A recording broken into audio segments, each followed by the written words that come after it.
Hello my knights, I've got another Raven and Bear teaser for you all today, this time for my fourth story. The Lake Hopper. He crept over to his pack and unfurled a large map.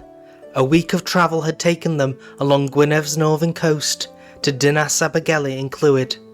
Then they turned south, down a path which twisted across a river-cut marsh. Each night this pair rested atop a hill to avoid the bog below. Sir Corbyn traced that journey with a finger until it landed on their camp.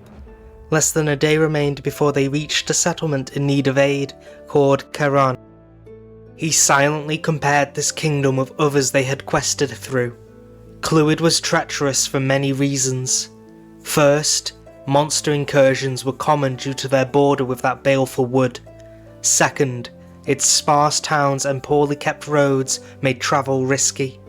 Thirdly, King Maelgwyn was a belligerent man-child who never requested aid or attempted diplomacy. Sir Corbyn recalled he had been born to former vassals, which likely impressed the necessity of strength upon him. His parents were originally bitter rivals, with loyalties to Gwynedd and Powys respectively, yet joined forces in a rebellion. This restless knight pondered Clwyd's history until dawn, though he failed to fathom why their knightly order had suddenly been called. Madoc introduced New Self in a strangely blissful tone. New wore a vividly yellow hat which reminded Sir Corbyn of a mushroom cap. Almost 2 feet from its centre, strings decorated by quartz beads were hung from the edge. Beneath that elaborate headgear, its outfit appeared far plainer. A chiffon robe, cut off above rubber boots, with a chalk-hued sash wrapped around Madoc's waist. This old knight frowned. New was definitely dressed like a toadstool. Led by a lantern hung upon an oaken staff, they climbed that hill toward Caeran.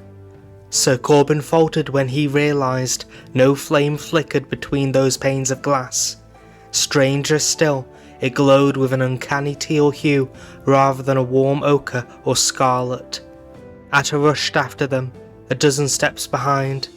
2 clasps on that umber gambeson had been unbuttoned, in spite of this torrent which threatened to wash her away. Overhead, a patchwork umbrella stretched several yards past the town wall, supported by slender scaffolding. Metal caravans were welded together in a ring around Caeran. That colourful cap and pale stalk once again reminded Sir Corbyn of a fungus. This old man sighed in resignation, then nudged Atta in front of him before they followed Madoc through a slender door. Sir Corbyn held his ward back briefly. "I won't be mad." "I know." Atta slowly pulled back that jacket to reveal a stoat, which sniffed at him curiously, then wriggled deeper with a shiver. The princess smiled slightly and promised, "I'm not keeping her. She's just too cold to move and stuck because of the wire." This old knight rose and roared proudly. "People of Caeran, it is my honour to protect you, so remember my name, Sir Corbyn." After his shield was staked down, a nervous gasp quietly rattled behind that face guard. He took aim, hands steadied by disciplined breath. A cloud of buckshot thundered downhill toward the lake hopper, which instinctively struck back.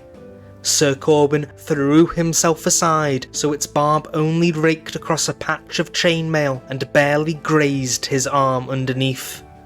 Those bulged eyeballs narrowed onto this knight with a hateful focus before he lifted the shield in preparation for a second attack.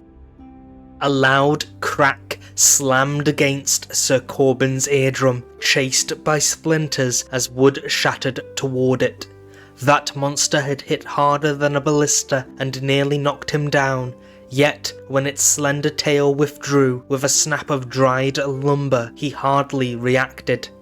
The shotgun was cast aside before Sir Corbyn braced himself yet again, breath held in anticipation.